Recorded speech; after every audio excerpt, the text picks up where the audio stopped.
All right, we're recording in this forum. Hi, thank you for coming. I'm Mariama, co-chair of the Quality of Life Committee. I believe Pat may be online, the chair of the committee. And we are going to start with our BNY Mellon construction project item. Ms. Simotas, is that right? Yes, good evening, everyone. Thank you so much for inviting us to give you an update about our project. My name is Arabella Simotas. I head state and local government affairs at BNY Mellon, which is just over at 240 Greenwich. I'm here with a team. We have people from Stantec. We have Katie here from Stantec, who is our civil engineer. We have Anna, who is here, who is from our construction team, and she's representing BNY Mellon, and also my colleague Tanya, who works in legal for real estate. And I believe we should have Stacy online if she was able to join from Structured Tone. If she's not. If she's not, it's okay. We're Okay. kind of here to prepare to give you just a brief kind of overview again about what the project is. Given all of the surrounding construction, our timeline, still not sure when things are going to be completed, but we're here to just talk again, just remind everybody what the project is and just give you an update on the construction thus far. Okay, and thank you. She just texted me saying that Stacy, that the link is not working and passcode's valid, not valid. I don't know, if it's a hassle, we're okay. It's okay. Genuinely. Okay. Check on that. There it is. Sorry. Yeah, I can give you guys, oh, perfect. I also have hard copies for anyone that's interested in flipping Oh. through. Just to pass those around. Something to take as, oh, there you go. No, that's souvenir. Oh, Thank you. wait. Yes. Oh, no, I'm not sure if that is.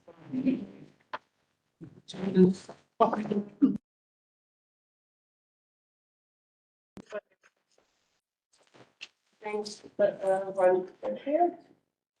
Should we ready? No, No. not working? Is it gonna work? The battery's on though. Oops. You said you're gonna take some, like, so sign in. Yeah, sorry, I'm getting, let me just work on. He said, one sign in, that's that. I'm looking Here, in the back. somebody says we don't have sound. Mercury retrograde. Sounds working now. Good, great. Thanks, Sammy. Okay,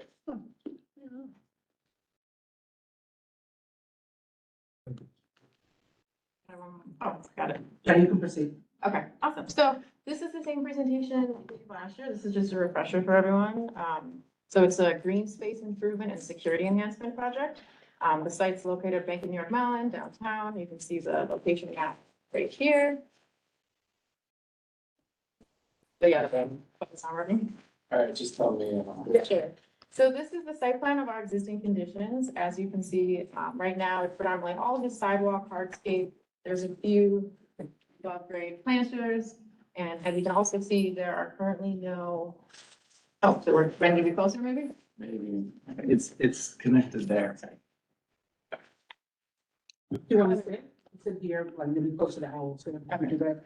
That's fine. Yeah, so this is the site plan of this existing condition, it's all hardscape, all concrete sidewalk. There's some above grade planters. There's also a plaza on that northwest corner that it currently has a grade differential. And as you can see, there's currently no physical security protecting the pedestrians or building around this property. The next few photos are just site photos that as you walk along the building, this is along Barclay Street. You see the bank building on the right, and then some of those above grade planters that I mentioned in the middle of the sidewalk. These two photos, this is as you walk down Murray Street, and the photo on the right is that plaza that I was mentioning, it has that grade differential. There's now the retaining wall, with the railing, and a few trees, mature trees in there.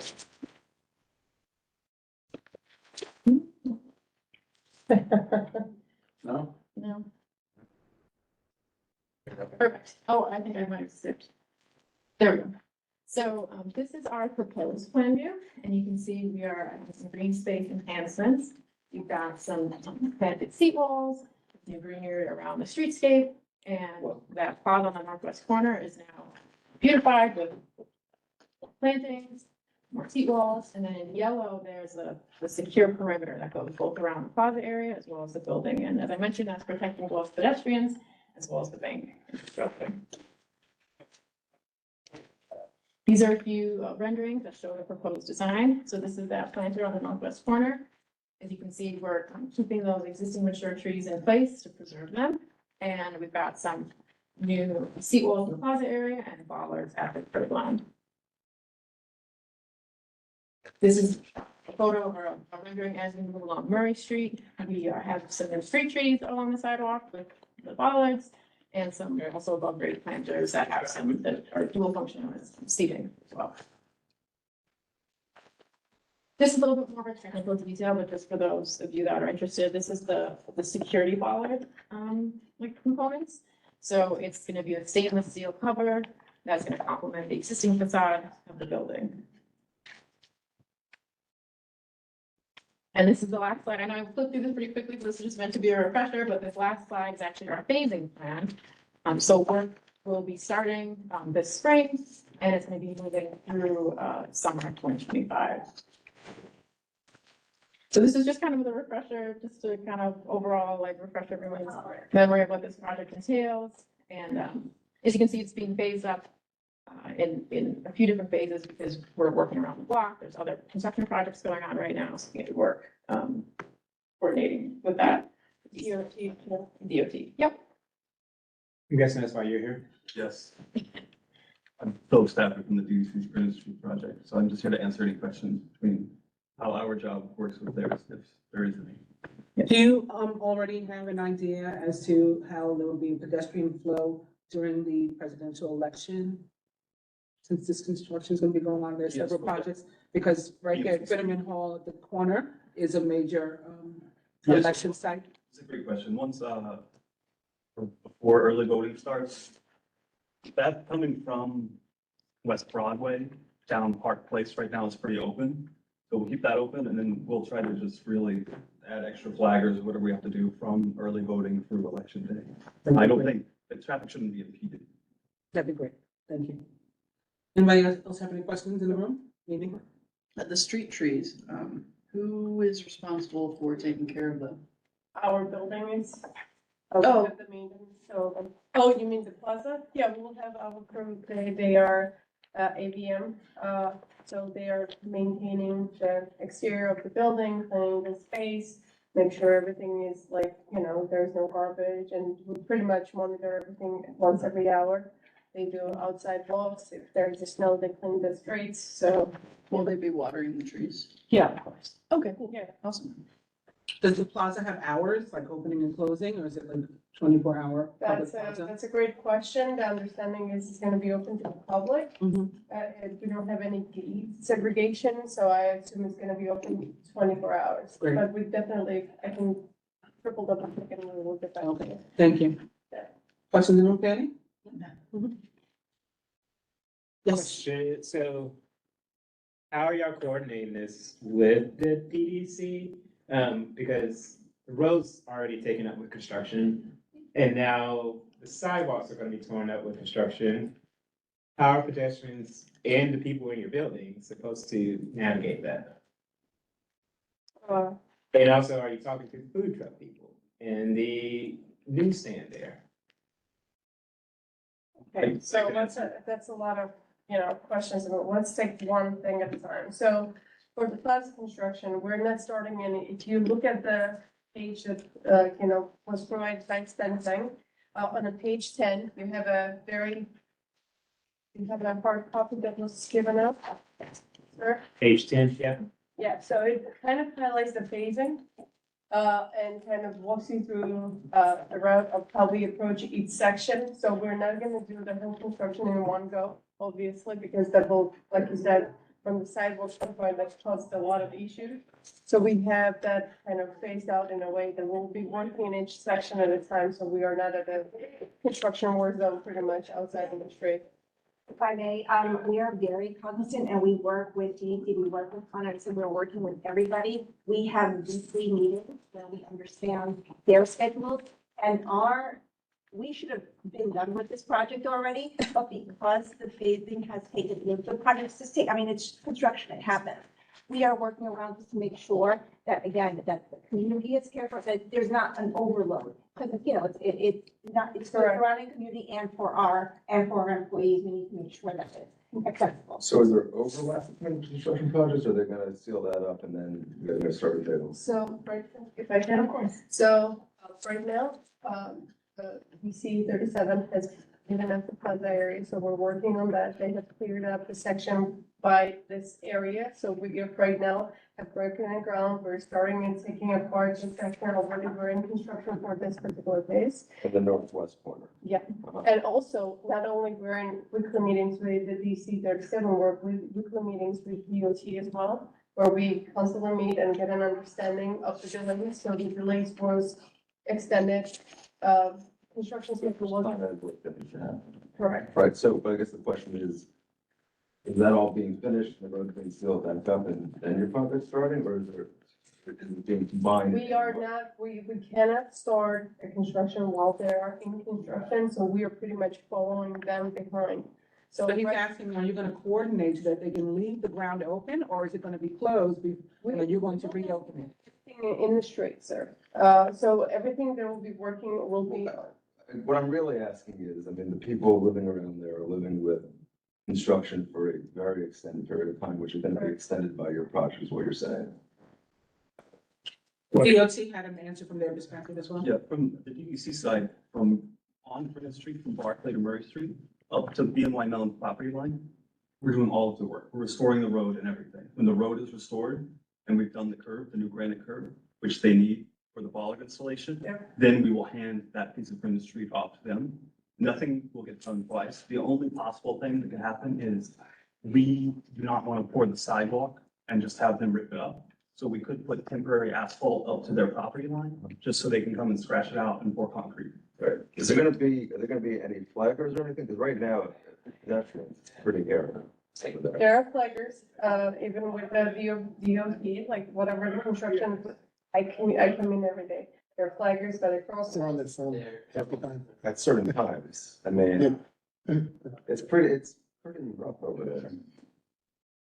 If I could chime in, the good news is when we're done with the DDC job, you guys have a lot of work to do, but it will be very light work compared to what we're doing. Because the street will be totally put back, the curb will be bumped out, and they'll just be working from the face of their building basically to the curb. I mean, you might have to occupy the street, but they won't be digging Right. 10 feet down to move Con Edison primary cables. So Is there any update, like after the last meeting, there was this delay from Con Ed prioritizing this area, and is there any progress on that?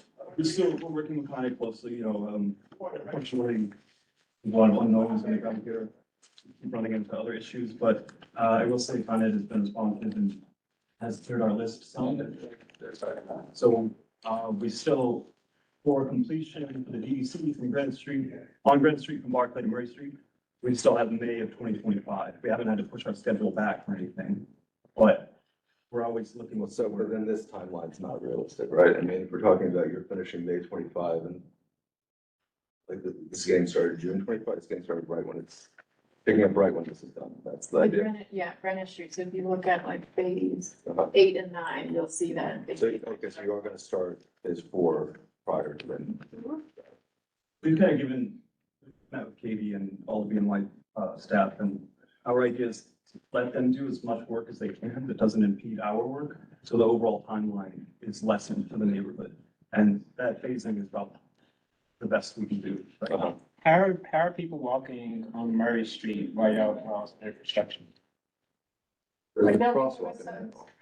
there's a, right now, or, Like while y'all doing construction?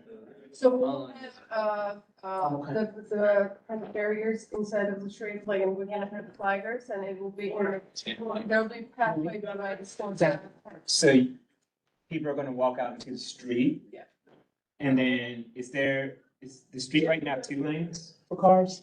Yeah. So you're gonna take a lane for pedestrians to walk out that And we'll way? do whatever DOT is doing right now, kind of navigate the traffic, so it's not like we're just gonna. It is, what's set up right now. It's is Wood pretty Street, bad. 2 lanes. No, Murray. Oh, Murray. Because Murray, right now, the crosswalk, or at least it was recently, is this is not mid-block, but a quarter down. Yeah. Yeah. You know, and there's no, sightlines are not great for pedestrians really. Yeah, I've seen many people and kids and older people get real close to getting hit. Yeah, it's a constant challenge to do all this work while maintaining a traffic lane. We went to DOT multiple times to try to get a full street closure. Good thing is next week, I'll be able to reopen, the crosswalk in front of Target. So that is going to get better soon. I ran into many electrical issues. Right. When it comes, I don't want to speak for BNY Mellon, but I think, the pedestrian traffic should flow much easier while they're doing their work compared to what we're doing. Remember the question, sorry to hog the air, but, yeah, so if you look at what City did, and if you look at what Coleman did, they put a lot of greenery in. I mean, a lot. You know, a lot of their protection is basically, besides this plant, I mean, it's lots of trees, it's lots of planting. How can we get more of that here? I can speak to that, but yeah, so we did try to incorporate, if this will let me go back, this is in numbers, but it might not. That's okay, we did incorporate yeah, this is fine, this is good. As much plantings as we could. We did do an NYPD study, and we did a vector analysis to determine what level of protection the bank needed. So the bank needed the highest rated K-12 bollard protection to prevent against any, vehicles and forces that would impact pedestrians in the building. And really, the best way to achieve that without impeding flow of pedestrians through the curb line is through bollards. Well, no, what I'm getting at though is City has bollards, Goldman has bollards, but they did a lot of architectural planting, I would call it. I mean, permanent planters that alter the streetscape in a positive way. Yeah, and we do have that, and This is much more slight, ultimately. I guess is what I'm getting at. if you see along the building line, those are all that green, those are permanent planters with seawalls. So even though it's not being used as that security perimeter, we are adding much more planting. All right, I'm gonna take Tammy's question online now. Tammy? Hey, Mariana, thanks. What I don't see represented here, and perhaps it's just because it's on Murray Street itself, there is a double extension city bike rack that is on the south side of Murray Street by BNY Mellon. Will that be resited to the same location? We are having conversations with the city bike right now. The plan is to obviously keep the city bikes where they are. But there is a conversation that is ongoing, on our end with them. So we'll definitely pushing to keep the city bikes on our lot, but we don't have that reflected in here. Apologies on that one. Tammy, also, I wish it would be a White Mountains decision, but it's not our, we can only advocate for it, as we're doing right now. I might argue that point back at you because we've noticed DOT does not like to remove bicycle racks from anywhere, city bike racks especially. We just want to make sure that it is absolutely positively not resited into the POPs. And that it stays on the street corner, on the street roadway where they are now. Do you mean the outdoor space that we're creating between DC 37 and our building? No, what I'm saying is we would like it to retain on Murray Street, the public asset that it is, and ensure that it does not end up in Alexander Hamilton Plaza or in, I assume you use your driveway. I have no idea. We do. Yeah, so I wouldn't think you'd want it on the driveway, thus privatizing the city bike rack either, so.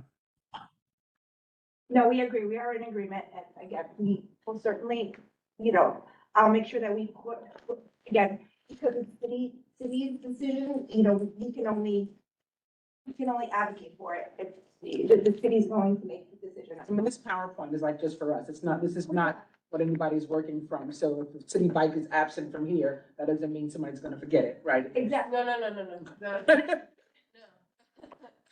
Because we were discussing with Tanya on the way here, how people are heavily using the city bike location, so, that and also location by Target. Right. So we are advocating for it, like, Awesome. Which then, thank you very much. That was a perfect lead in to my question of, will it be phased in terms of, can we please get Greenwich Street back anytime soon? So we just heard we're getting a piece of it by Target back, right? When was that? We're getting a crosswalk. We're getting a crosswalk. That's a lot. We'll be reconfiguring the section. As of now, our schedule is to release Greenwich Street from Barclay to Murray to BNY Mellon's contractor in May of next year. I see. Is there anything after that? We have phase 2 of our project, which is from Greenwich, from Murray to Chambers, but it's much less work than the first phase. You say that now. Unfortunately, like, you know, sometimes there are unidentified utilities, but just the scope of the work is much, much smaller. Anybody else in here? Alice's hand is up. Alice, go ahead. Thanks, Mariama. Can you hear me? Sorry, I'm really sorry. Yes. I was trying to get in for 15 minutes. There was a real glitch here. And I'm pretty frustrated, so excuse me, so I missed the presentation. But I hope you all had seen the resolution, and I'm sorry because I don't know what was covered and wasn't. I'm very concerned, or interested, I should say rather, that whatever was established in 2021 in this community board's resolution, which we worked very hard on, in having lost one of our most important public lobbies and POPs to the bank, which was something that we certainly didn't want to see happen. We were promised quite a bit into the public access area named Alexander Hamilton Plaza and the surrounds. I just want to make sure if whoever is speaking could just confirm that we have the seating that was promised at 523 approximately linear feet of seating with 52 movable chairs and 15 movable tables. Is this something that is still occurring? The sitting wise, I know it has been confirmed, the table and chair. Yeah, we went through the DCP, Department of City Planning approval process, and we have certain quantities we edited, and we are still maintaining that from that approval. I probably don't remember off the top of my head the exact numbers, but if that's what they were. And to confirm, it will be 24-hour access to Alexander Hamilton Plaza, but we'll double check and we'll formally get back to you on, like work hours. Mm-hmm. And there was, I'm just reading off this, and I'm sorry, it's very hard to hear you, but 1 drinking fountain and 3 DOT standard city racks and 4 bicycle racks are supposed to be part of this. Is that correct? Sure. Is that a yes? Sorry. Yes. Thanks. If you'd be good enough to confirm from our earlier resolution, we're happy to provide it to you, that the numbers do match what was originally promised. Thank you. And then lastly, there was, I remember in that phase, there was concern that the particular corner at the northwest was quite windy, and there was going to be some sort of incorporation of a buffer in the vegetation or landscaping. It doesn't look to me like anything's changed there, but I just was curious if that had been addressed or reviewed any further from a few years ago. I would have to go back to our landscape team and see if there's any specific thought put into these plantings. I'm not aware of that. We'll get back to you on that. Is there anything new about the water fountains, like post-pandemic and stuff, about the way that they're made and so that they're sanitary and things like that? Code hasn't changed officially with the DOB and DOT. So we'll confirm, but not to my knowledge. So just to finish up on the landscaping, so if you would be good, so it sounds, it would be helpful to know if in fact Alexander Hamilton Place, which is now called Plaza, it was originally I think called Place, has changed in any way, and how it has addressed, if at all, the concern about wind. And then also in our earlier resolution, we were opposed to the addition of the numerous bollards. I think Tammy was getting at that earlier. I apologize again, I didn't hear anything, but is there any change in the quantity or placement of any of these bollards from the 2021 presentation? I don't know what was presented in 2021.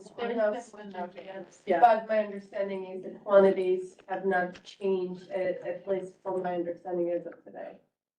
And I assume DC 37, last point on our resolution, was taken into account here and engaged quite specifically on this project and approves all of this? Correct. Yep, yeah, we work with DCD. All right. Thanks very much, Mariana, and thank you all. Emmy, do you want to speak to the bollards thing? Because I was going to bring that up. Maybe. I'm pretty sure they can't change. I didn't answer.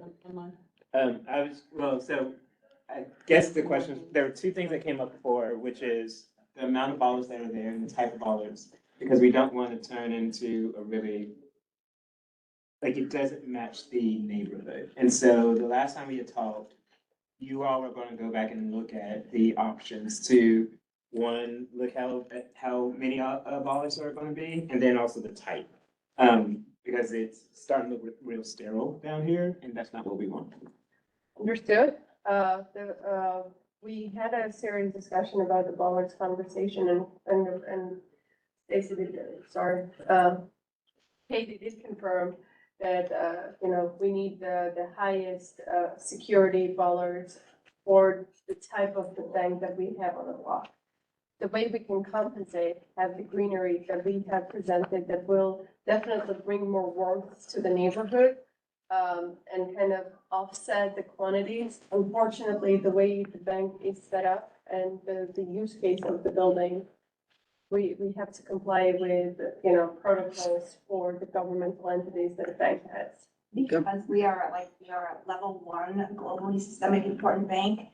We have different requirements in the city or anyone else that's not in the same level as we are. We just have certain requirements we have to meet, and we worked very extensively with New York's, with the NYPD's counterterrorism office. This was something that we were told we needed to upgrade post 9/11, so. Yeah, I was just wondering the same thing. I mean, every other bank has had this for a long time. I mean, Well, most of them left and went to Charlotte. Kansas So City. that's what I There's understand. there's bollards all over Yeah. downtown, but they're required to have a specific kind of. No, and I understand that, but the thing that we also brought up is pointing out that other very, very large banks, same level as you all, have different style of bollards. Well, the bollards are the same, but what I was getting at is that the environmental component of it is grander, in my opinion. And I think we were also looking at the spacing for sidewalk. Because the way that the bollards were, and I don't know if this has changed, they were actually starting to intrude on pedestrian space. And we were asking, yep, Bollards are hogging pretty much the exterior of the streets. I don't think they are in the sidewalk, at least, I don't know, maybe confirm. Yeah, so really the requirement is for the bollards to be anti-thermal. And we leave it as their design requirement that they have to be 5 foot wide. So that's how they vehicle penetrating the perimeter. There's a handful of instances around the building where they did need to be offset slightly just to accommodate the existing infrastructure below the sidewalk. But we try to minimize the amount of time that that needs to happen.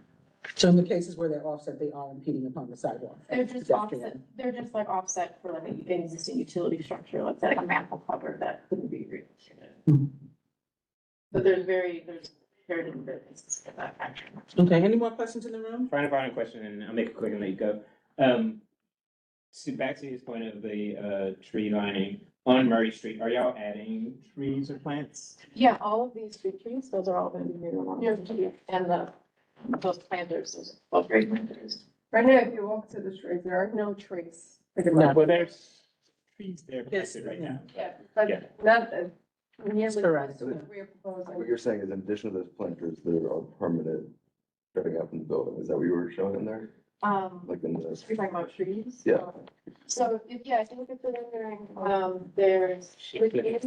like on the southeast corner, that's all permanent planters? Yep, that's all. Yeah, no, not that. Yeah, that's Murray Street on the north side, but yeah. You don't have render things with that. No. All right. Period. Thank you. Okay, well, thank you for joining us. We'll let you go. We've been joined by our second item presenters here. Thank you. Have a good night.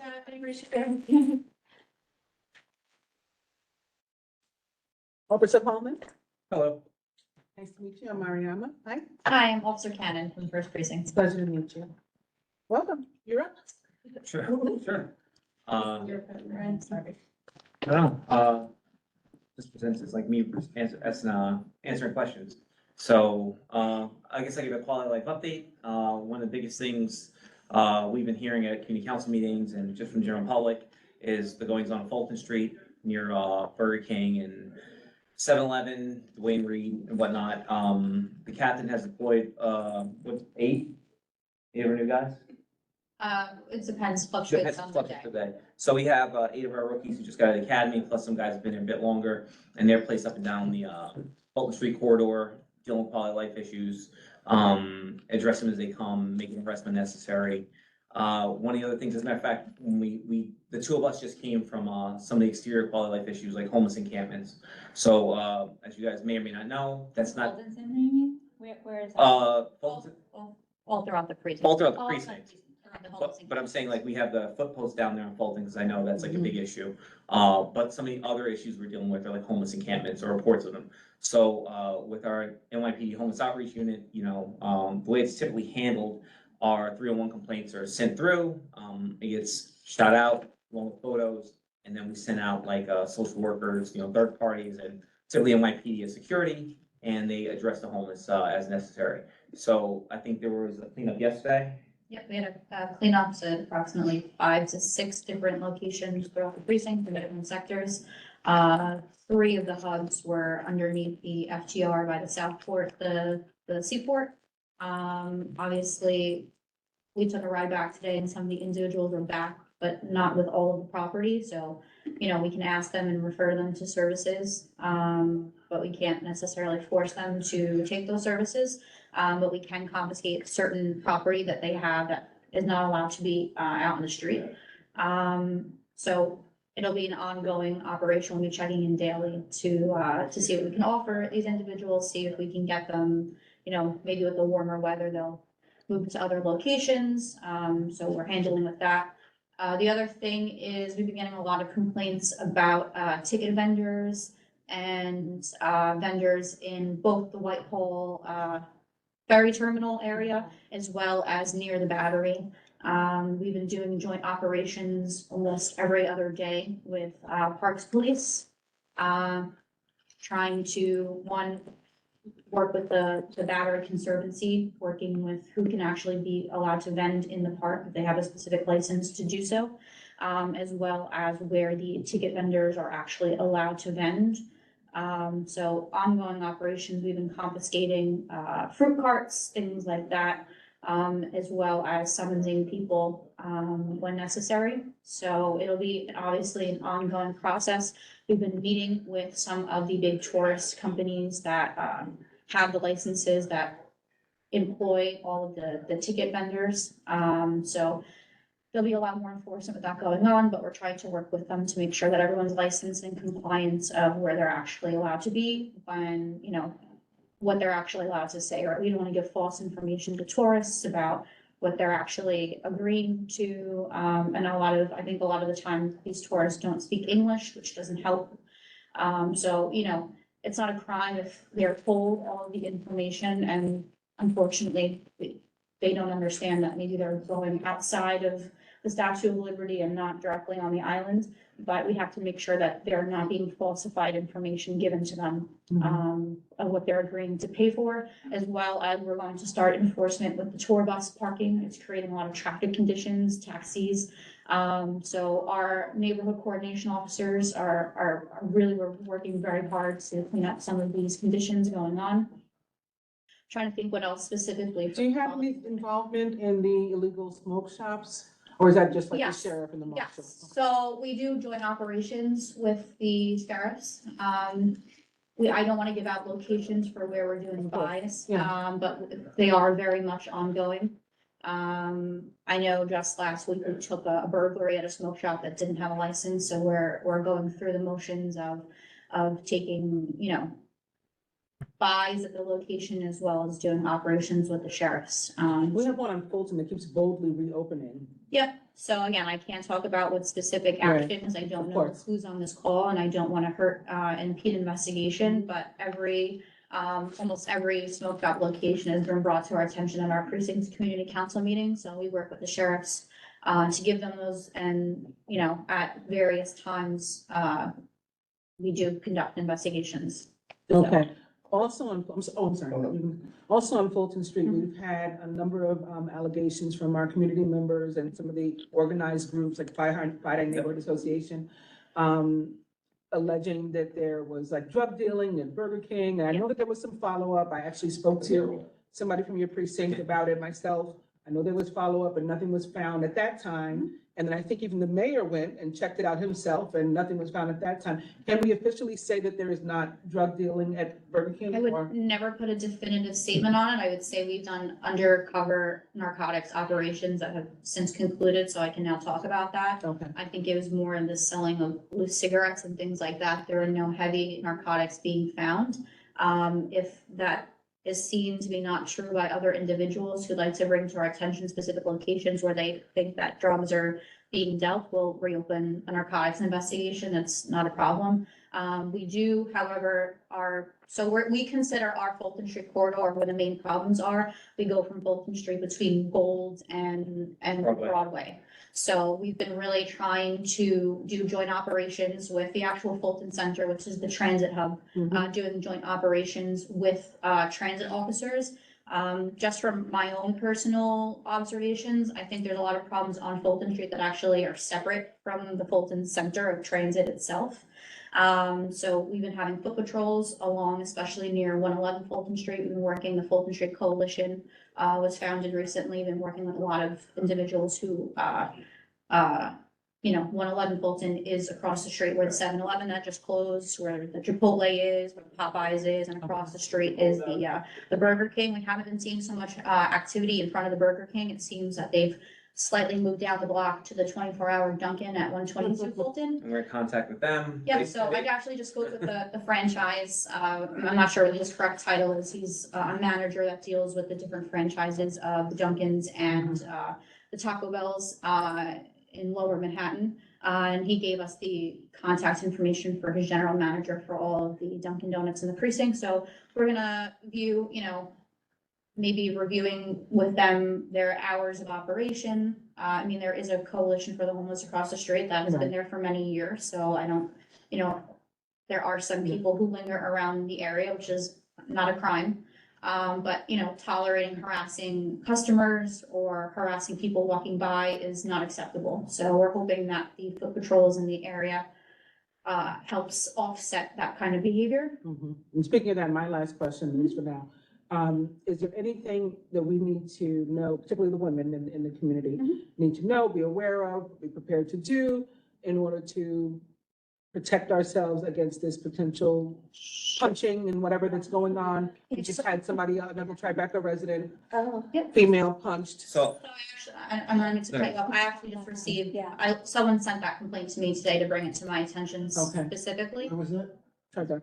No, I mean, what street, because I saw one, I wanna know if it's the thing that I saw, you know what street that was on? I would have to pull, In front of BNY Mellon. Okay, that's a different one, I would have to pull it up. Oh, they have the Quickly. Okay. About that, I think. I saw one on Duane Church a couple weeks ago. And this one just happened on the 15th that I think you're referring to. A council member sent it to my attention. So is there anything to be on the lookout So for? Miles is As women walking around? Miles Sure. is the crime prevention officer and he can give out materials in regard. I mean, he can speak more in general, but I can speak at least as maybe as a So female. I spoke to the victim, yesterday, as a matter of fact, and, listen, absolutely did nothing wrong besides being alive and walk down the street. She was holding coffee in one hand, I think her phone in the other hand, but she wasn't actually like doing anything on the phone. She just had her hands occupied and I think had earbuds on. So as, the guy approached from behind and hit her and just ran northbound, she didn't get a look at what the guy looked like. Again, it's not to say that she's doing anything wrong besides going to work, but, being aware of your surroundings, like me personally, I do earbuds, not over the head earphones, but I have a big head. And I keep one butt out or I keep it in low volume just so I can hear steps behind me, people approach me. It's just generally what I'm used to. I mean, I'm a police officer, I work down here, so I'm kind of used to behaving that way. And I don't want anybody to feel afraid because every guy, up until this guy yesterday, I believe we had 5 incidents in the past 2 months of guys who were either uptown and us or just us, and they all got arrested. Okay. So when that whole thing hit the news, obviously every precinct commander is like, what do we have here? Anything relevant to it? And it's like, every guy's arrested. All our incidents were closed out to arrest. So again, down here is incredibly safe. Nice. I will say, if you are a victim, Say that again. Incredibly safe. we'll take your question, but But calls and emails. I also just want to say, if you are the victim of a crime, right, there are certain things that you can do, you know, maybe if you're in shock if something happens or if you see something, knowing direction of flight, of where someone's going, clothing descriptions, there are a lot of things that you can give a 911 operator or a police officer that can essentially help other crimes going forward. So, you know, just Landmarks, I mean, you don't need to know the street like we do, or the cardinal directions, north, south, east, and west, but, you know, going towards the World Trade Center, going towards Canal Street, going towards Fulton Street, going towards Broadway, you know, real general statements like that go a long way to help us. Do you Thank have you. a sheet of tips? I'm sorry. No. Sure. Yeah, I a do. sheet of tips, Sure. that maybe it's something for the newsletter. I'll email, I have like a whole brochure on it. Yeah. I have a whole one. But like this guy, I'm sorry. I definitely know you. I'm sorry, to get your name right now. Yeah, no, Jared, question for you. The burglary that you referred to the illegal smoke shop, I believe, well, I don't know. There's one that I saw on social media from this week where basically it was bum rushed by, so I believe you're referring to 90 Worth Street. yeah, it looked like it was worth it. That was from March. It just hit this week. That's from, I think, March 6th or 16th. It was about a month old. That was a larceny of about $500 worth of merchandise. I since went to the shop because it hit social media, you know, and became more aware of it. I went to the smoke shop. I spoke to the clerk who worked there. I did what's called a security survey where I assess the store and say things they can do to fix it. Sorry, so that was a smoke shop, not an illegal. Well, Okay. As far as we know, just a smoke shop. differentiating. Yeah, at the moment. as far as we know, just a smoke shop. That was on the later tour. So the woman who I spoke to works today. That store is equipped with an electronic mag lock. From what she's saying, the guy comes in after her, doesn't activate it. So, you know, So user error. it was just lock the door. You know, I just gave them tips on how to prevent things like this from Right. happening. Look like a bunch of high school kids to me. Yeah. You know, I've seen it throughout the city, unfortunately, where a bunch of kids just go in with masks and hoods and they just steal or they stole sodas and tobacco products that you could, like, you know, if you were an adult, you could buy it legally anyway. They would just get anything to get their hands on. Like I said, I was surprised it was only $500. I thought it was brand new myself. Right. And I realized, no, this is a larceny from weeks ago. And it was under $500. So actually, they didn't get much merchandise to begin with. It was just, it's crazy. You see on social media, 16 kids running in that store, screaming and holding merchandise. You think it's like a big thing. No one was hurt. They didn't even threaten anyone in the store. They just took what was in front of them. Their cabinets, I told them, get locks for them, you know, Right. some real simple things. They didn't break anything. Just, what was it there? Got it. Sure. Another thing on social media in the district is the woman and her child, the peeing incident in Battery Park. Oh, yeah, I saw that.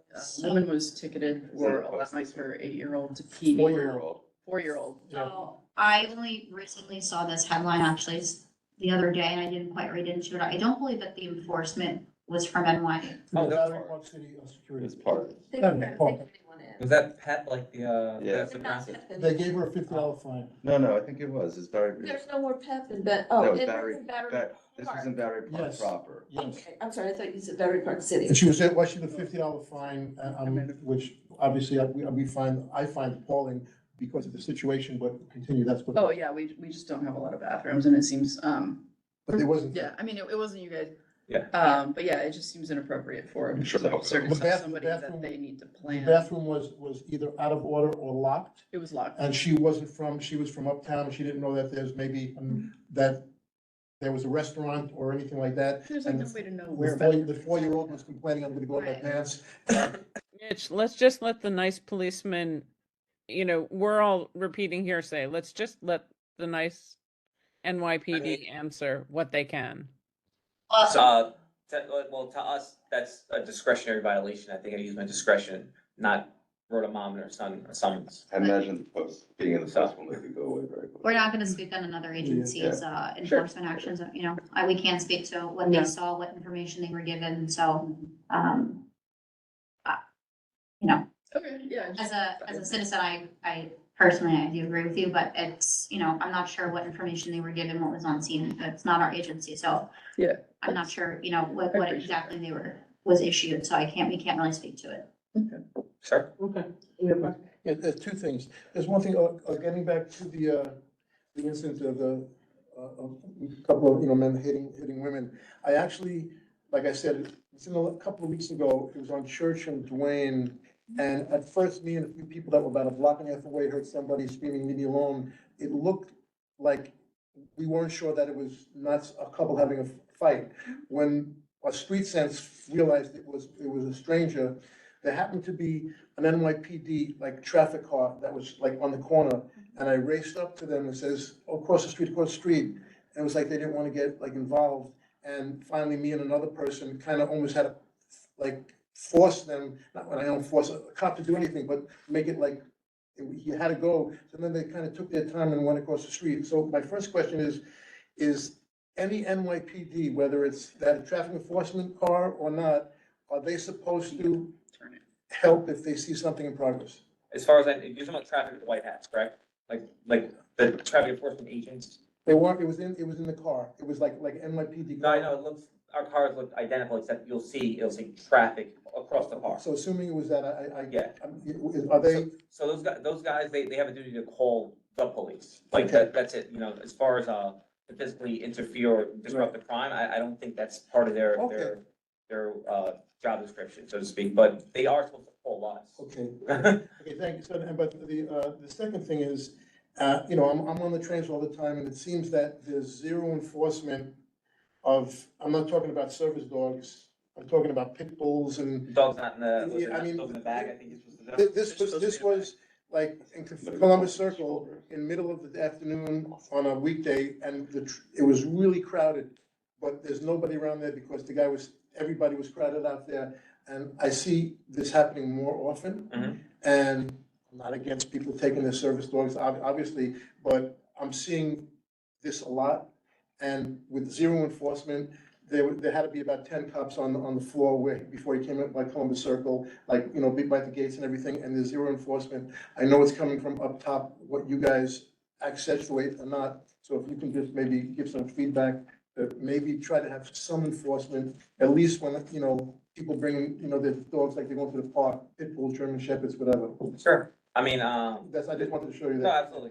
So I personally have been doing like summer, little transit surge, when I'm not dressed like this, like 2-3 days a week, I'm dressed in my full blue uniform, and I'm either, in Transit District 4 and Transit District 20 in Queens. And they have us right by the, turnstiles are right where the, zebra stripes are, where the conductors are, and we're there for like, keeping fare evasion down or bad conduct on the transit, platform. So I can definitely reach out to my supervisors and say, hey, this is, I see zero I think the enforcement. dog is supposed to fit in the it's like in the bag. bag. I think we're allowed to say a particular type of dog, but Yeah. it's not okay, but. These are not in bag. No, but you're saying like a pit bull or a shepherd. I don't think you're allowed to do that, but I think. It's supposed to that- fit in a bag, but like. Any dog that doesn't fit in the Right, bag, so it's yeah. none of them bag. And the other thing is Well, they can also be service dogs. Right. And that's not determined by type, and there's no certification that you have, so they only can actually ask 2 questions. Is it a service dog, and what service do they provide? Right, we're not allowed So- to ask what the service is, what Right. the medical Right, condition. well, okay, but isn't the service dog? So supposed we to- don't know what that dog was. Well, this dog. We can make presumptions, but we don't know. Okay, Right, so- isn't the dog supposed to have a service that's supposed to? No, have- they're not required to have that. Well, there's something that needs to be changed, because I can tell you that most of what I'm seeing is, you could, not 100%, but you could tell the service dogs, most of them have like the collars or something like that. I'm just seeing people with impunity coming on to the trains like this, like they're going to. the Well, it's true, park. because service dogs are going to be attentive to their owner, they don't go over and mess with other people. So when you see that happening, We it's a can- clue that it's not a We can service bring dog. it up to our Transit District 2 partners, I'm not sure if 59th Street falls in. I'm just talking about in general. All right, At let's least, let them yep, answer. at least Well- in Lower Manhattan, we can definitely bring it This up. is to our as transit important district. as They said they're gonna do something about it, as the so bothers are to we you. gotta move on. I'm sorry, you had a question for us? Yes, so 3 kind of disparate things.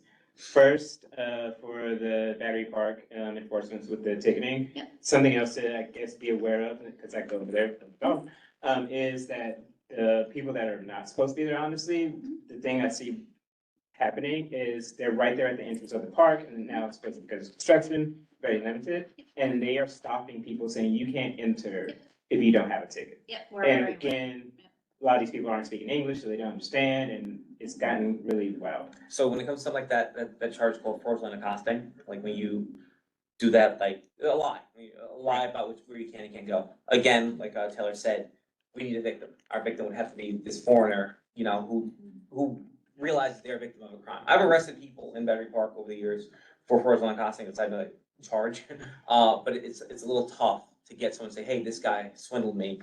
And unfortunately with this, the numbers of the guys, that one in particular, because they have trouble like even pointing them out when they're just hanging out. So again, we enforce it, we're down there. And even if you see something, the volume of 311 complaints that we get for certain things help us at a higher level, get more resources at a location. So if you see something, you know, I know it may sound redundant to put a 311 request in for something that you see maybe daily, but it does help us when we're looking at patterns and trends of times of when things are happening. Does the agency that licenses those tour companies have an enforcement? No, but we had, I can tell you, we've had meetings with some of them and we have more upcoming meetings that I'm actually personally scheduling for the captain next week. So we're gonna be walking through them and what, you know, is expected and. Jared, I can answer that. Sorry. They are licensed, they are approved by the Parks Department for a license that goes through the Consumer Protection Workers group. And so because DCWP gives them the permits and the Parks Department, not the Conservancy, the Parks Department outlines exactly where they could be. There are really strict rules about where they can and where they can't be. The construction has hampered it. And NYPD can do enforcement, but again, you have to have somebody willing to file the complaint, which is where we're slightly following short right now, is people aren't filing complaints. They're just like, get out of my way and keep moving. It'd be good for us to know who the worst offenders are, because they come here all the time looking for bus stops being moved and all these different accommodations. You're actually stepping on my toes because I'm going to try and work with them. Setting up a meeting to do a walkthrough with one of the tour operators next week, and was going to ask Zach and I are setting it up if NYPD would not mind having a rep do a walkthrough with us, with them. I don't want to alert them to the, you know, the vendors to the day. I just would like to meet them and have you walk along and basically show them what's going on. We can definitely arrange that with maybe the neighborhood coordination officers. Like, I will just let you know they're gonna be on alert because this past week we've done multiple operations in the park. So, we did multiple confiscations for the fruit vendors, summonses for ticket sellers, as well as counterfeit sellers. We've seen some, also displacement from bridge vendors with, the near goods and things like that, from either Canal Street, from Trinity, or from the Brooklyn Bridge that have kind of made homes in the park. So I think everyone, at least the past week, has been on high alert. We've had almost a presence there every week. So if you don't mind just letting Zach know who from your team would be the right person to go through a walkthrough with us. We're trying to arrange something at the end of next week, preferably on a day that it's not raining, as you can imagine. Yeah, so if you want to email me the captain, that's fine. We'll set something up for next week. Related to that, could you also look at a walkthrough there today around World Trade and Oculus? I noticed that there are now more ticket sellers there for the big bus and the other tourist things. Sure. And they're not supposed to be there. Unrelated to that, so going back to the encampments, can you talk about what goes into clearing or cleaning up the space, what the people are allowed to take with them, or how they're allowed to keep some of these things? Because, I mean, that's their property, and I want to be humane about it, but understanding. So just a little bit more detail on that. And then I have one more point and I'll be done. Sure. So we have the procedure has recently changed for how we handle encampments. So we now have an outreach team that does not fall within the precinct. So if we receive a 311 complaint at the precinct, we respond to it, and we either can respond to this outside unit and say, yes, there's an encampment, or no, there is not an encampment, with a picture of it. DHS will respond, as well as DSNY and NYPD rep from our Chief of Patrol office. They have a homeless encampment cleanup team. If they just have like bags of personal property, they're allowed to have that. Things like mattresses, are not allowed. If it's like a little rolling cart with their property, discretionary, but if it's a cart that's marked with a store logo that they're not supposed to have, was removed from a private business, that would be confiscated. So, you know, I can. What happens to it after it's confiscated? Depending on what it is, the carts get vouchered at our precincts, but items like mattresses are discarded of with sanitation. So that's the knowledge that I have, but we're also not the ones handling it. So if you would, I can give you my contact information. I can reach out and get you the full guidelines of how that is, of how they handle it. I don't want to speak on what I'm not there for. But at least to my knowledge, that's kind of the procedure. You know, just personal items or bags or a blanket is not something that we would take away from someone. But items that would, you know, allow someone to quote unquote have an encampment, like a full tent, would obviously not be allowed. Or something that's clearly stolen, like you're saying, so it's just And cart. we wouldn't arrest someone if we can't prove that that's So you stolen, but don't take it's, it from them. we can voucher it as for determined true owner for the cart that has a marked business on it, yes. But is that related to this or? No. Wait, okay, one more. Final thing. So I think your team has missed a couple of meetings, so I've been sitting on this for a while. It's not gonna come to us as a surprise to people on this call, but I'm still trying to figure out how enforcement of cyclists on the sidewalk is working. And more importantly, so specifically I had an incident where there was like a moped on the sidewalk. And I was like, you need to get off the sidewalk. He got really mad, literally like came at me at high speed on the moped to the point where like somebody behind me literally jumped out the way like it was a movie. So I called 911. They were going to send someone out, waited about 20, 30 minutes. Nobody came. This is winter. So then I was like, well, I'm not walking. I'll go to the precinct to report it because I had pictures with the license plate. They said they couldn't take the report. I needed to go back to the location. And I was like, well, I got pictures. Can you take anything like to have any kind of information? I told them in the direction that the person was going in. So basically that person, like nothing was done about that. I went to the precinct, I called, nothing was done. How are you all addressing that? And I know this is low on the totem pole, totally get that. But that literally was like, this is, and I'm not talking an electric bike, I'm talking like moped on the sidewalk. Yeah.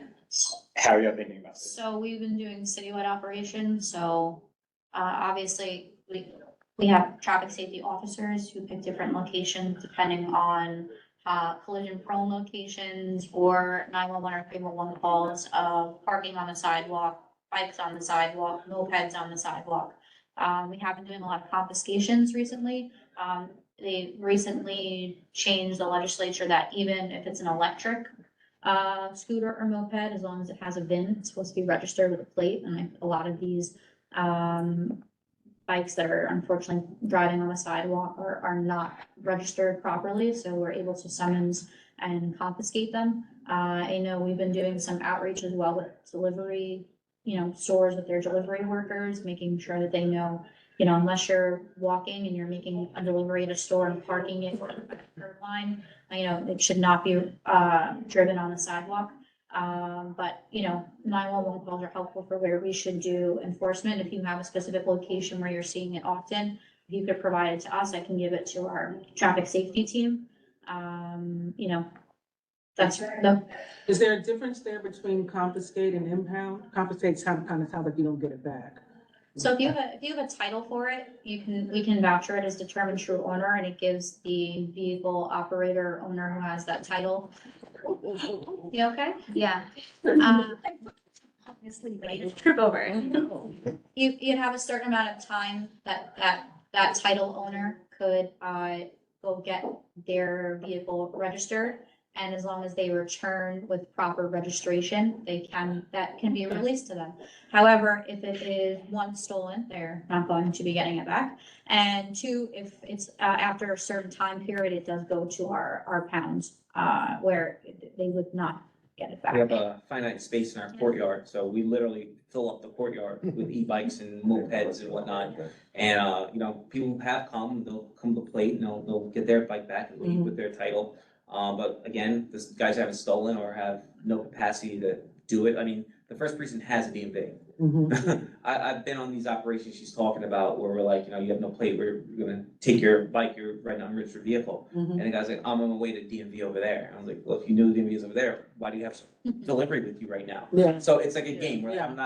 I don't wanna pay to get it done or whatever, so they can get it back. Is there a fee associated with picking it up? Obviously with registering No, it. no, you just, That's not true. So if it's, once I actually just helped in my precinct where I live in Brooklyn, and my local bodega owner got fined for an electric one. They didn't know that they were supposed to have the plate on the electric one. So I actually just found out they get a letter. So there is a storage fee. So once it leaves the precinct and it goes to the pound, oh, the pound, yeah. there's a storage fee that they would have to pay. Plus whatever the summons fee that you were issued for operating it illegally. Now, I would imagine there's a limited time it can be up at the pound before it's like auctioned off or something. That's correct, but a letter, so once it moves from the precinct, and then goes to the pound, the person who received the summons gets a letter in the mail to their address saying this is where it is, if you can provide a title and get it registered, here it is. Here's the fee that you would, incur if you do choose to pick it up at this later date. So that information is provided when you are summoned and have it confiscated. But if you can't provide a title for it and or registration, it's not going to be released back. That sounds good. Amy? So you've been, in my neighborhood, also in Brooklyn, I've been seeing a lot of, the e-fly bikes. Yep. With license plates on them, and I was absolutely amazed by that, Yeah. because I know they're not told they're supposed to register them when they. So they aren't, yeah, So so. this is something you've been working on. So I think it's been also a DMV initiative. I think there was a short period that they were The e-fly offering, they were bikes. waiving registration fees and They're still motors. whatnot to have people register them. I don't know if They're that's mopeds. still ongoing, but it is now mandatory. Older electric scooter models that do not have VINs on them are not required. As long as it has a VIN on it, it is required to be registered and have a license plate on it. As of, like, right now. So that's what's And going an on. owner would know that theirs had a VIN on it, right? It would, there's It's no right, way. it's right in front Yeah, of you. it's, It's right it's, there. it's on the bike. So I don't I mean, personally, I don't understand when they're being sold this bike. It should start the way when you buy a car at a dealership that you have to register it. I'm not sure. In our transportation committee, we discussed this. Yeah, I'm not sure why there's not legislation that when you go to an e-bike store that there's not some sort of process to We help you were- register it, but. We were going out like through the crime prevention division, and we were going to each. If your command had a e-bike store or scooter moped store, we were giving out literature on what to do. The first precinct didn't have any. Like some came and went, and we cleared up. We had none, but other precincts throughout all 77 precincts were going to their local places with 5 or 6 sheets of paper about what you need. Tell your customers, pass it on, because we're gonna confiscate your property. And, it was up to them to kind of do it the right way, like car dealerships do it, Unfortunately, many didn't. That's Jared? Two things, different topics. Just going back to the subway thing, just knowing that, I know it's a different division, but it sounds like you've been. I've been down there.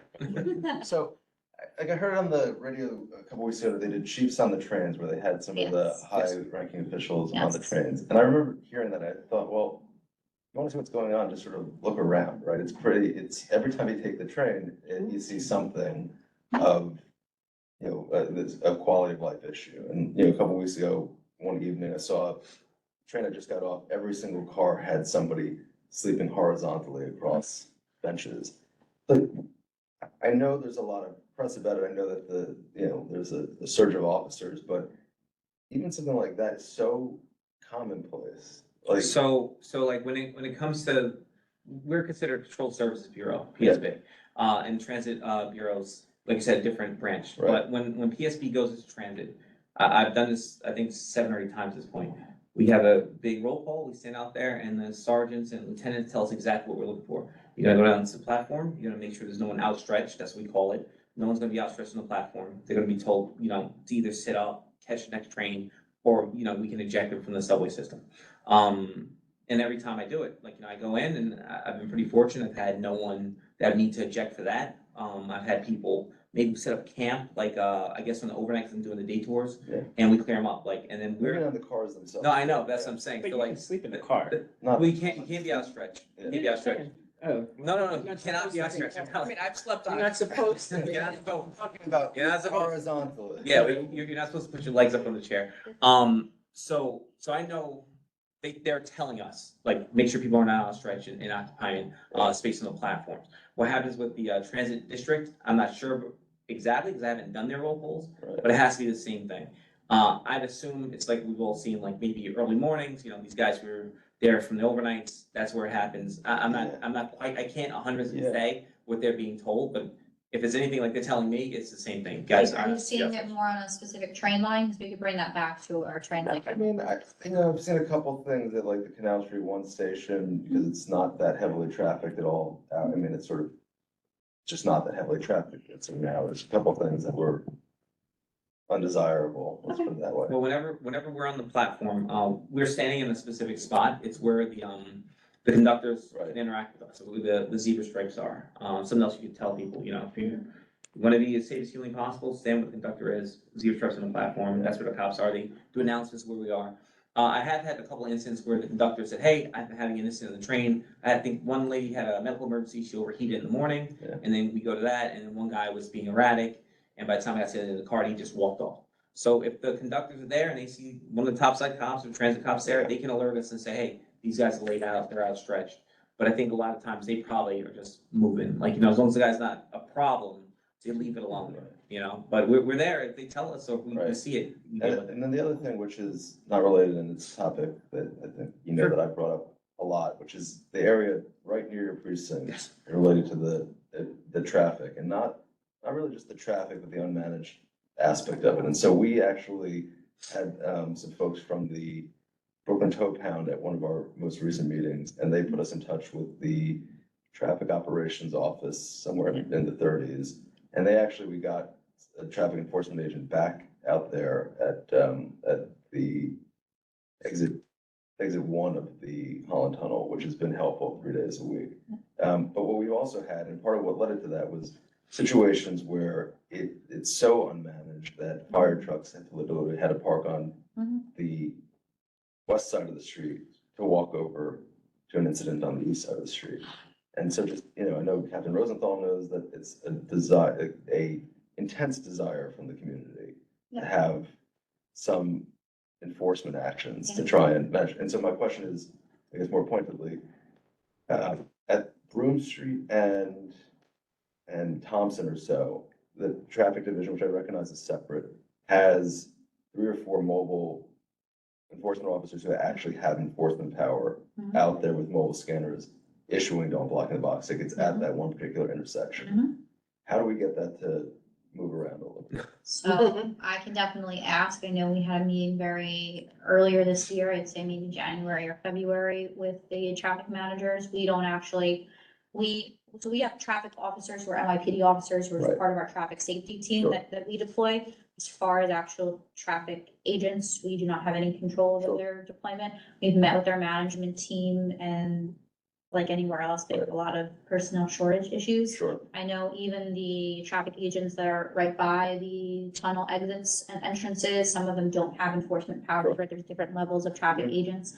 I can definitely, We just love to see the people, because you can But see I- that it's pretty interesting. They have these Yeah. machines and they scan them, and they'll scan them right there and issue the ticket before the car even moves out of the box. Yeah. And if we could get that on a roving basis, I that'd be can great. definitely ask if we Right. can maybe move at least one with those summons issuing powers. That would be good. If not, we've been trying to deploy our own Right. traffic safety officers Well, so there as On well. that, and the one thing that I would just bring up, the last thing I'll say, and then I'll see the questions. But, you know, recognizing that there are finite resources, you know, and we've seen increased enforcement from your officers, which we appreciate. But it's often at off hours. It's, you know, 10 a.m. when it's a car coming from the tunnel without an issue, or 10 p.m. someone last night. And it's Yeah. appreciated. But if there's a way to redeploy that same resource to 4 o'clock in the afternoon. So we just actually appointed a third traffic safety officer who's doing later tours, who should be out when possible at that location. It's not always going to be at that It location, but doesn't have to be when right. possible. We also, Area. yeah, we also had a meeting with Port Authority last week, though, Oh, great. about sharing maybe some enforcement activity. There's gonna be a joint operation upcoming soon with them as well. So it's definitely on our radar. I don't think we're ever gonna solve Never. the traffic, but if we can help alleviate it in any way. Last 2 weeks ago, we also had a meeting with the DOT, Manhattan Borough Transportation Commissioner. Right, and we had him out there in November. Yeah, him and his team were super helpful. I think they were drawing some renderings about maybe, what we can do Yeah. to open up or alleviate, some of the conditions at the location. So, That's great. it's an ongoing work in progress. It's never gonna be solved, it's just. Making you it should the be able best to it can cross the be. street without fearing for your life. Yeah, absolutely. I remember that first meeting. Yeah, I mean, it's been 2 years, and, incremental steps, so thank you. I know we also, I believe, when I first got here at the first precinct, back in September, I know we submitted for new blocking the box signage Right. and things like that. So even if it's, small steps, as many small steps as we can take in the right direction Right. is great. Thank I'm you. gonna do Tammy online, then Fanny in the room, and then you, Mitch. Tammy? Thanks so much. You've heard a lot this evening from a lot of different areas for the community, hotspots for whether it's the bus parking or traffic concerns. What kind of bandwidth and budget are we talking about for what we've got looking ahead to the spring? I do notice even on the placard parking is out of control everywhere, which we all know. And we certainly would like some help with that.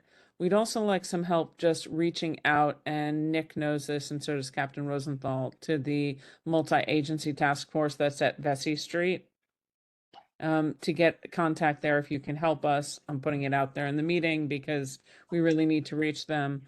And I've noticed more recently, up and down West Street, right next to World Trade Center, there were tour buses parked and cabs and TLC. It doesn't seem to me that, I know that's a state road, but it also is supposed to be coordinated with local.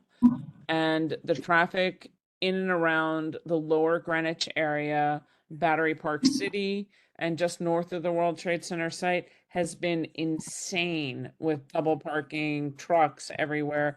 Quite dangerous, actually, for pedestrians trying to get in and around the cars. And I'm hoping that there could be an opportunity that we can work together jointly with state PD about West Street and enforcement. And I mean, I literally saw the security guards walking up and down the West Street side of the World Trade Center campus, not moving anybody along. So I think there needs to be another sort of a rallying cry to be able to work together on that. And for the people who are in the multi-task force at Vesey Street, it's springtime again, and they are all over the neighborhood. And I'm not talking 10 cars, 15 cars. I'm talking something more like 20 to 30. Yeah, more than well aware. So we've definitely been increasing enforcement. We've been out the word, your permit does not allow you to park in certain areas. We've actually been issuing summonses. When appropriate. That's obviously, we also have the TLC triple parking in front of 250 Vesey, which we've also been doing enforcement on. As far as West Street, I definitely know there's a traffic issue I see when I come into work. I come out of the There was a school bus parked with blinkers for over an hour sitting there.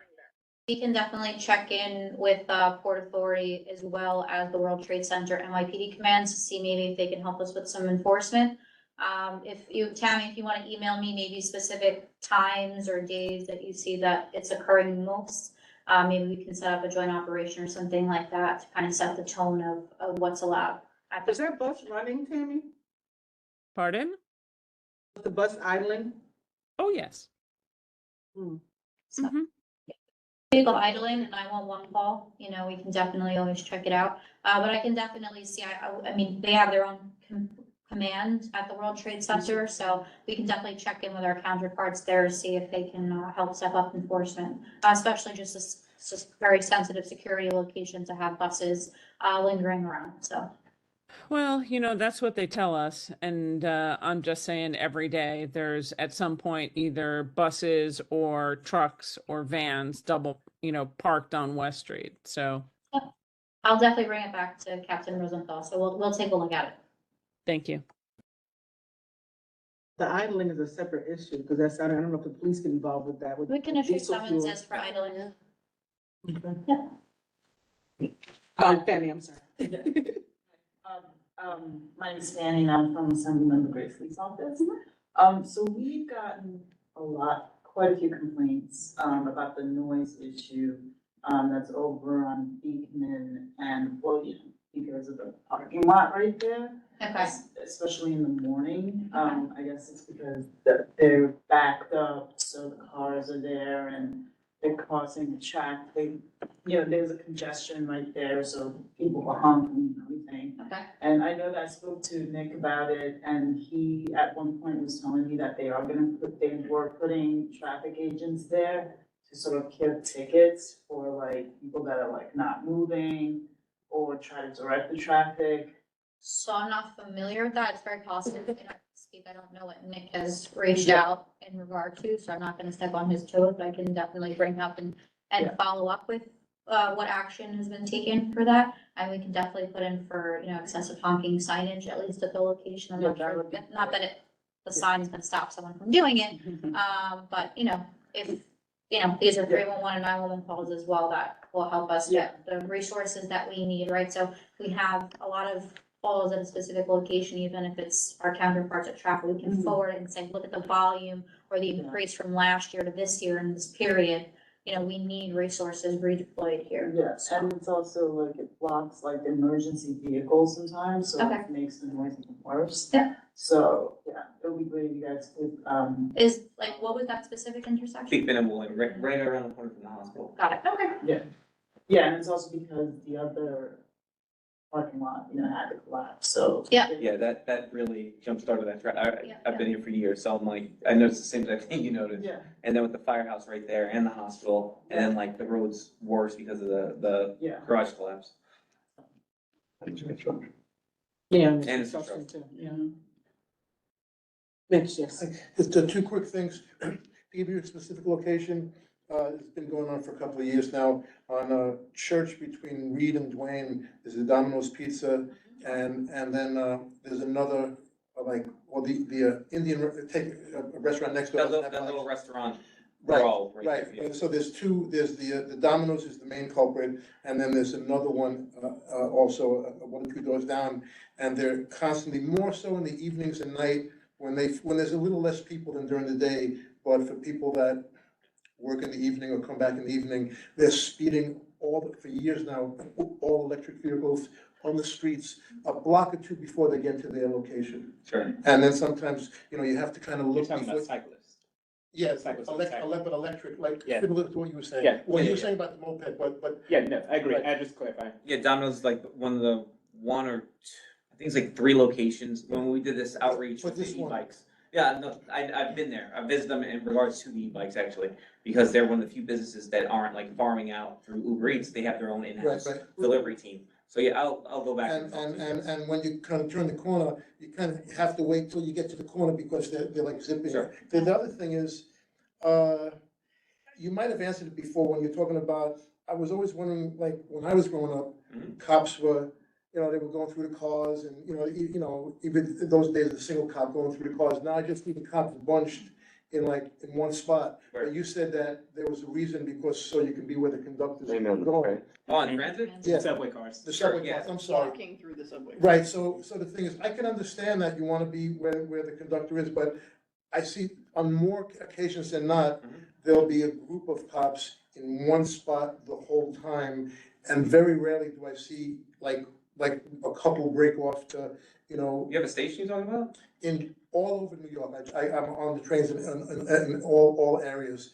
And so the thing is, unless, and then you'll hear the announcements, if, we have cops located at the station, unless you're being attacked or something is really egregious, nobody's getting off the train, like to report like a medium, like quality of life violation. But you're allowed to call while you're on the train too. Like, I mean, each station has service, no matter what your company is, your cell phone company, so you say the car, because transit gets jobs on cars. But then that's my direct question is, are you guys being told to kind of stay in one spot in the middle, or is it like you have the ability to kind of like be a little more. No, like when I'm on the platform, my primary location is gonna be where a conductor can reach out to me in case there is an So incident there's happening. 3 or 4 cops. But, well, I can only say from my experience, again, I don't work transit, there's Okay. two, we work in teams, Right. and we're together, and we do walk our platform, like, I had 116 in Lex, and, I'm standing by the turnstile, and Right, that right. also happened to be where the zebra stripes are, Right. and a woman approached me, she says, hey, this guy is like urinating, Right, you know, right, at the right. other end, Right. so obviously I went down, I ejected this guy from the system,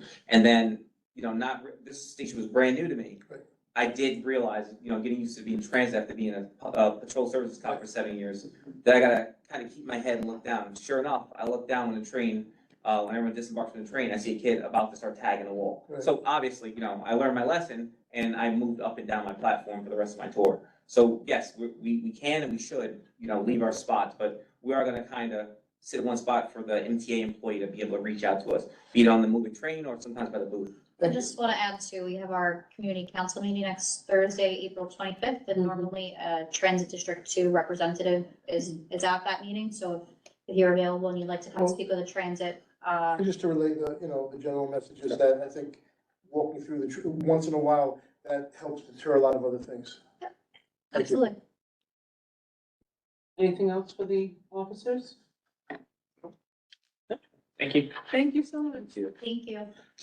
Email address I can send you the public safety. Awesome. Do you have a card or? Sure. Yeah, I can one mail one, still one page, just my title's different. I'm telling you, the pit All right. bull is not And a then I'll get you the public safety stuff. I don't disbelieve you. My spidey sense. I'm just not allowed to say that certain dogs are, I didn't mean to, yeah, I I was, don't have Meaner a than card with me, but I have your others. contact information. I can. you know, like with people. forget about, well, you know, Just tell by looking.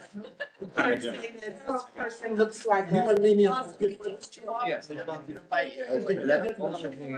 tell when, when I got pit bulls, you can tell that most of the time, that's not a service dog, you know, they're coming on like. Especially if they're messing around with other people, because that's. Thank you, sir. Hey, again. Thank you. Those gangs of service dogs. job. Thank you, everyone. It just seems to be Are you here for this? more than not. Addiction treatments and? Yes. Yes. Oh, okay. Wonderful. Thank you. Thank you. Ready? Yes. I'm glad you didn't get hurt on that, because that's happened to me in different situations. Hi. Good evening, everyone. Thank you so much for having us. My name is Palak. I'm the founder, owner of Healthy Self. I am a licensed mental health counselor. I have my advanced KSAC. What I'm trying to do is get approval from Oasis to convert the private practice into an Oasis licensed treatment center. For right now, the location we are looking at is 225 Broadway, second floor. It's like a 5 office space office. And the goal is to help the community in terms of mental health and substance use treatment. The population that we're aiming for is adolescents, professionals, anyone basically struggling with any of these issues, which I do think there is an increasing demand of these days. The goal is to hire third pass, peer recovery advocates from the community, go to schools, hire interns, train them to be good counselors who help focus on everyone's recovery. We are planning to open 8 a.m. to 8 p.m. Monday through Friday, Saturday, Sundays, definitely 9 a.m. to at least 5 p.m. Remote hours to help people in crises, hopefully. And again, various treatment approaches, or everything that you hear these days, CBT, motivational interviewing, running a lot of group therapy to help build some sort of community for our clients, focusing on various topics again, early recovery, dual diagnosis, hopefully planning to put in gambling services in there. That's a huge thing coming up with kids on the phone, everywhere they're allowed to bet these days. So trying to do that, trying to put in some services for the families of people who struggle with mental health or substance use issues. That's kind of Okay. 225 Broadway, is that where the New York Psychiatric Center is? I think there's an office there. I'm not sure. No. It's where Staples used to be. Oh, okay. Oh, it's where the CVS. So closer, across the street from before. Okay, okay. Across from where JMR used to be. Yeah. Yes. Okay. Is this a drop-in, more of a drop-in, or you have to kind of be referred to it, or? Not a drop-in, but if you could put in an appointment before, absolutely. No, I mean, what's the? The what's- main concern, I think, for the community would be, are there gonna be people like loitering in front of the building? Is there gonna be like an element, just lingering around the neighborhood rather than going in for their For appointments, services yeah. and, yeah. So we would schedule everyone's appointments. We are also not planning for a huge facility. It's going to be 50, 60 clients, which won't be again at the same time. So, we definitely, if we grow, we would have security on site, which we can definitely, prevent This those. is basically an office space, right? Like a medical. Yeah. Okay, so it's not like a walk-in clinic. On what floor is it on? Second floor. Okay, Okay. We'll have a patient handbook that will delineate all those responsibilities. If they do their treatment and then they leave the premises, they go home. They don't loiter, they don't hang around. And the building is an office building with building security, like a normal office. It's Well, they have like a concierge. People would have to check into the Yeah. building, go to your office, like other medical offices. And how do you find your clients, or how do the clients find you? So a lot of different ways. We work with hospitals, we work with other treatment providers, physicians, psychiatrists, anyone with a diagnosis. Insurance networks and all that? Insurance network, Medicaid, Medicare, all commercial Commercial. payers, a lot anybody who pays. a lot of Take some. schools. We want to reach out Slide this down. and get the kids in as early as possible. Mm-hmm. And is your current office in this location now? No, it's not. Where is your current office? My current office is 240 Madison Ave. I have one office space right now, so we're trying to expand. So this would be your second office space? I would close that down. Okay. What's the square footage of the office you're looking at for here? It's 1,700 square feet. And so there'll be a waiting area? A waiting area, a group room, 4 office spaces for one-on-one therapy. That's about it. And multiple different providers, I'm sorry. multiple different service providers. Multiple different. RNs, MDs, NPs, KSACs, PhDs. Are you one of the medical professionals there? I'm Are sorry. you one of the adopted medical professionals there? I'm a therapist. I'm a licensed Okay. therapist. But there will be MDs that are dispensing medications? Yes. Yeah, so prescription medications, but we won't be dispensing methadone. So how many people would be employed there? Want to start with a staff of 7? This is because I'm super familiar with the space. Mhm. Is your office built out yet? Because they're doing construction in that building. Like a The, lot. yes, but the space I looked at was office space 2018, I believe, and that was built out. They had office separated, so hopefully, I actually have a floor plan. I just have a quick question about methadone while you're doing that. So you're not dispensing methadone from the office, but you're prescribing it from the office? No, we won't be. Wouldn't be prescribing methadone, we'd be doing Suboxone and Vivitrol. I don't know. Yeah, Suboxone and Vivitrol, Suboxone is used for opioid dependence. If someone comes in and they feel as though they need something to help them, work their way off. Can we keep that? We give that, and also Vivitrol for alcohol. Except Vivitrol can also be used for working opiates, but it's not as effective. It doesn't cover the neuron as much as DMC, which is. And then those prescriptions though would be filled in the CVS downstairs? It's, So, excuse my ignorance, so the reason that this comes before this is because it has to go to the Office of Addiction Services first, and this is part of the process. They're looking for support from us to present to this agency. Got it. That's true. You want to look at questions? I don't think they necessarily need support, but that's required notification, but, the board could, support I mean, it's showing good faith, I think. Yeah, no harm, showing good faith people in the community. Is there enough of us? I mean, they seem professional, like, I don't see what they. Don't we need 8? Is it 8? Mind if I ask a question? Of course not. So, we'd be, I think having more help from more people to be able to, have a positive change in their life is a great thing. How would you feel if a cannabis store opens up on the first floor of the building that you're looking for? I ask only because it will be, we have an applicant tomorrow for the same building. Well, Yes. Oh, Great about it, but I do think that kind of reinforces why we have to do this kind of work. To, help people who might get addicted because of the first floor. one-stop shopping. Okay. Thank you. Tammy, just FYI, they can't because there's a school right across the street. What school? It's a new-ish school for kids on the autistic spectrum at the Woolworth building. Oh, they, Well, I would probably say that it's, close also to Tweed, which is operating as a school, but, OCM has done other things. And then there's a church. I don't know if that's 500 feet, but there's a church on the corner. Well, there's Trinity, of course, and then Well, there's there's another St. church. Paul's there. There's And St. Paul's, yeah. that actually would That is count. really close. That's Really close, certainly yeah. within 200 feet. But I'm guessing they are looking to go into that bank space that just moved out. Yep. Yeah, okay. I don't know if they're gonna come, but it was something that I did want to check on because I'd rather have a treatment place on the second floor One-stop than. It's something I have it, okay. The clients would be there for an hour for groups and half an hour for individuals, maybe 45 minutes, and they would be right after that. That's how it. I think it's good. I'm only speaking for myself, but good luck. So do you want to formally support it with a resolution? Speaking of, I would abstain.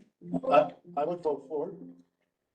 Do we want to bring this from They're not discussing methadone, it's just to help people. Do that. Yes, I like a resolution. That sounds great, Mariama. Okay, well, that's what we're gonna do then. Do you have any? After the questions. I just have a quick question. Yeah, of course. Do you have any complaints on file from your current location or previously at all? Have there been any negative issues, no complaints from clients? No, nothing negative so far, nothing illegal so How far. long has it been in operation? My private practice has been in operation for a year, but I have been in the field for 6 years now. I have worked at other Oasis facilities, been the program director for a few. What is Oasis? Does everyone else know the answer to this? Office of Addiction Services. Oh, okay. So when you're asking, what exactly you're asking, so does everyone else, I don't want to take No, people's no, time. please do. Go ahead. You can be So quiet this then. is the Office of Addiction, this is a city agency? State. State agency. And you're asking to be included as one of theirs? Would you solely be an Oasis Center? No, because I do have my license, so we would be a mental health center as well. And so being a state agency, that or whatever, an adjunct to a state agency, can you give us examples of other Oasis addiction centers? Have they had problems? Are they in the community? Is it a I mean, for different? being honest, I don't imagine they're gonna admit, especially on public record, that like, yes, we had this really big problem at this one location and blah, blah, blah. But so it's Well, I'm just licensed. asking, if we're gonna do Right, a it's not a big Which I'd like- facility, it's a private Yeah. facility, it's Yeah. licensed by. Okay, no, support them with a resolution, which I would like to do. We're just trying to vet this with things that I don't know. Oasis has their own legal groups. They have their own, Yeah. way that they explore and look at, complaints. And it sounds like you're gonna be expanding really quite a lot, right? Do you in your current facility, is it just you? Do you have MDs? I work with a multidisciplinary team currently too. We have MDs, nurse practitioners, KSAC, LCSW, SERPAs. We have student interns from various. How many people are at your current practice? My current practice, I'm running it solo, but where I work, I practice, it's a team of 25 people. 25 What's the staff. distinction between that, so you have your own practice that's solo, and then you work at an existing facility? At an existing Oasis facility, yes. And this is to set up a new Oasis facility that you would run and you would. But you're gonna continue to have a practice and to see patients. Correct. But you've only been practicing for 1 year? No, 6. 6 years, okay. She's only been at her private And then, practice. so what is your role in the? I'm the consultant, I work with her to develop the program and submit the program to Oasis. So you're with a different company? I'm just myself, I work with myself, you know. Do you have a legal background? Legal background, not in law, but Okay. in Oasis, yeah, I've worked in, for 42 years, I've worked in the field of innovation. I didn't know if you meant consultant as in basically you're her lawyer, but.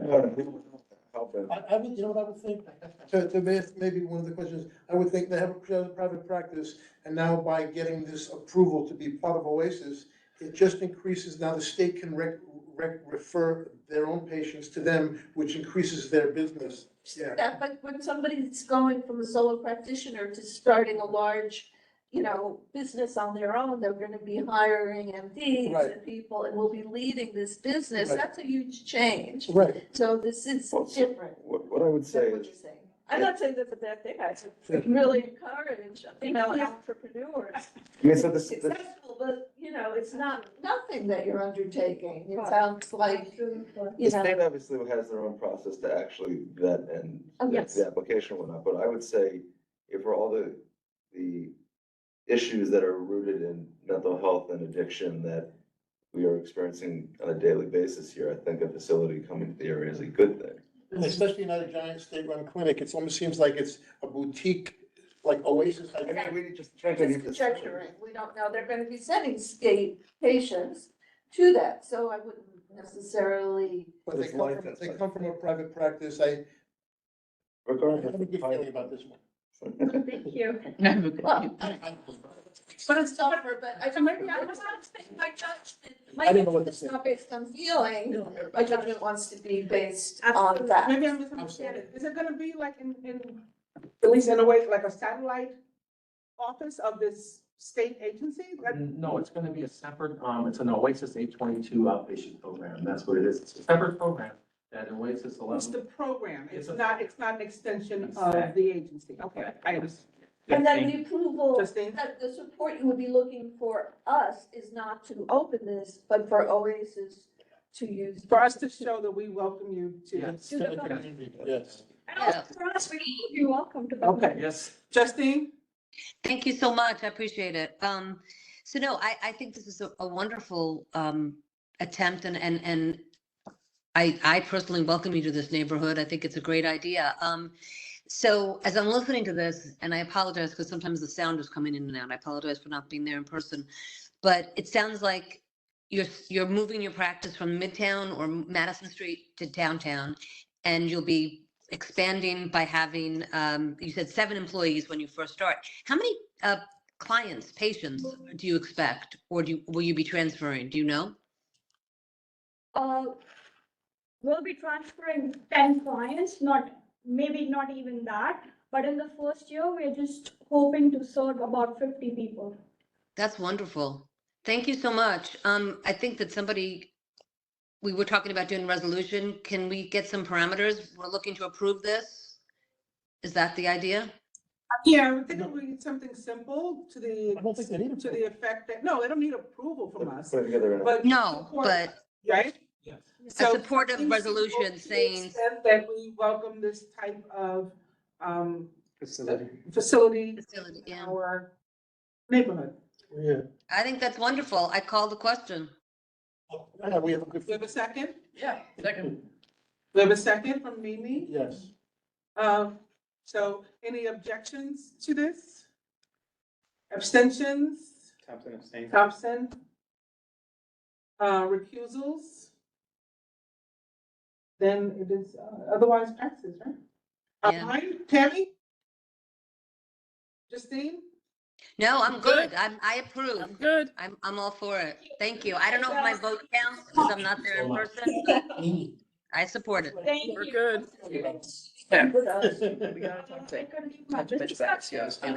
Thanks, everybody, and good night. Yes, yes, Good night, Tammy. Solution's gonna be drafted, then we need Absolutely. That's the man over there that says stuff. a description and all the. Yeah. Yeah, I heard you should also. Exact, exact. That gentleman in the white shirt? Yeah. It would be good. He's kind of like the, There's no light on there. he says stuff. He's They're district managers. Yeah, exactly. District Good, managers. thank you. Thank you, everyone. Thank you. We Thank you. appreciate it too. Thank you so Thank you much. so much. Thank you, Zach. Thank you. You everybody. Thank you. Okay, good night. Thank you. Thank you. Well,